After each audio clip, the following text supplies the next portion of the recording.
What's up, guys? Today we're going to be showing you how to replace your spark plugs and coils on your Hyundai Elantra with a 2.0. Now this is a 4-cylinder engine. This applies to any other Elantra with the same engine.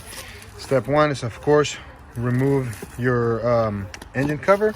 Step 2, locate the ignition coils. Step 3, you're going to have to unplug it. So pull this tab back, push, and then pull back just like that. Next, you're going to need a 10mm to break this loose.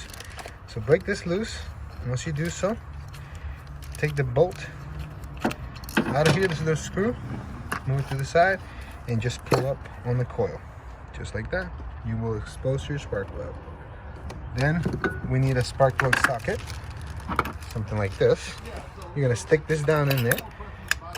And then grab a ratchet. Loosen it up. It's not going to be that loose, so don't worry, alright? I mean, it's not going to be that tight. It shouldn't, at least. Then once you unscrew it,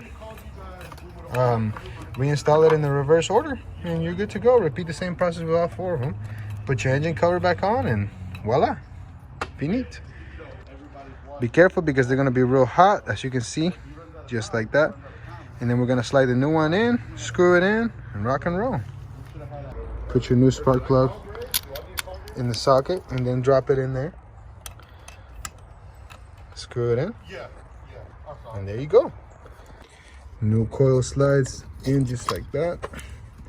Put your screw, plug it in, and that's it. Okay, cool. Idling good now.